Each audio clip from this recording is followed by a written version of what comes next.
আজ বানাচ্ছি লাল শাক। লাল শাক কিন্তু আমাদের খাবারে হজম করতে খুব সাহায্য করে। আর লাল শাক আমাদের চুলের খুবই হেল্পফুল একটা শাক, যেটা চুলকে বা চুলের গ্রোথকে ঠিক রাখে। খুব সাধারণ একটা রেসিপি হলেও এর স্বাদ কিন্তু খুবই সুন্দর। তো আমি এই ডাঁটাগুলো আমি নেব না, ডাঁটাগুলো আমি ফেলে দেব। আর শাকটাকে আমি ধুয়ে নিয়েছি আর খুব ছোট্ট ছোট্ট করে কেটে নেব। আর দু আটে আমি শাক নিয়েছি, কারণ শাকটা না বানালে খুব অল্প পরিমাণে হয়ে যায়, সেই জন্য। আর শাকটাও খুব ভালো ছিল, এতটুকু পোকা ছিল না, একদম বেছে আমি ছোট্ট ছোট্ট করে আমি কেটে নিয়েছি। এবার আমি কড়াই গরম হলে কড়াইয়ের মধ্যে তেল দিয়ে দেব। এবার তেলটাও যখন আমার গরম হয়ে যাবে তখন দুটো শুকনো লঙ্কা দিয়ে দেব শাক হিসেবে। একটু লঙ্কাটা যে ভাজা হয়ে যাবে আর দেব কালো জিরে। কালো জিরেটাও যখন হালকা হালকা গন্ধ বেরিয়ে যাবে ভালো করে নেড়ে নেব, তাহলেই ওর গন্ধটা বেরোবে। তারপরে দিয়ে দেব রসুন কুচি।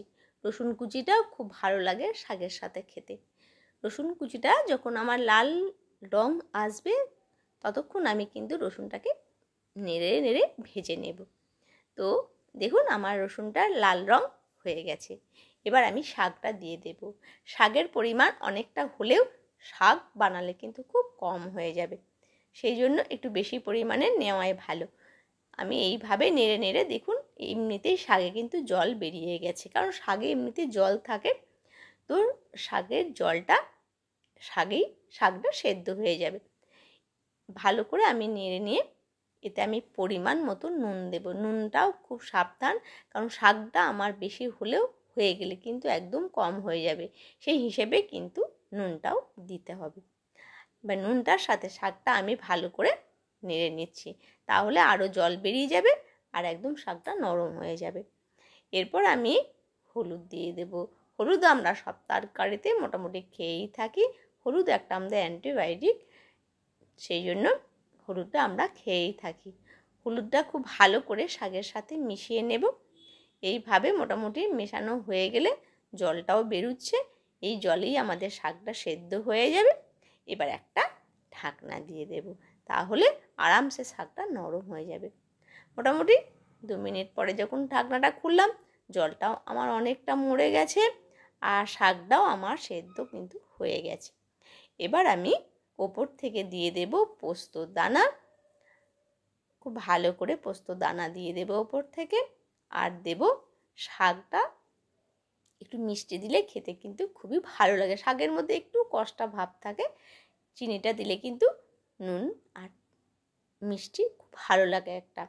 এবার দিয়ে দেব চিনেবাদামকে আমি এমনি কড়াইয়ের মধ্যে ভেজে নিয়েছি, তেল দিয়ে না, শুকনো ভেজেছিলাম। খুব ভালো লাগে এর সাথে খেতে।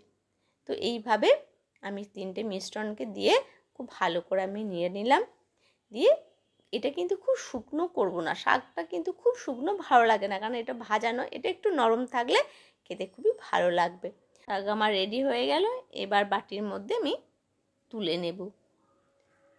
তো লাল শাক খেতে খুবই ভালো লাগে, আবার বড়ি দিয়েও করা যায়, কিন্তু বাদাম দিয়ে পোস্ত দিয়ে খেতে কিন্তু খুবই ভালো লাগে। তো আমি সবটা বাটির মধ্যে তুলে নিচ্ছি এইভাবে। আর একটু নরম নরম রাখলে ভাত দিয়ে খেতে খুবই টেস্ট লাগবে। তো যারা আমার নতুন সদস্য আমার চ্যানেলের, তারা চ্যানেলটিকে সাবস্ক্রাইব করে পাশে থাকবেন। ভালো থাকবেন, সুস্থ থাকবেন। দেখা হবে আবার পরবর্তী ভিডিওতে।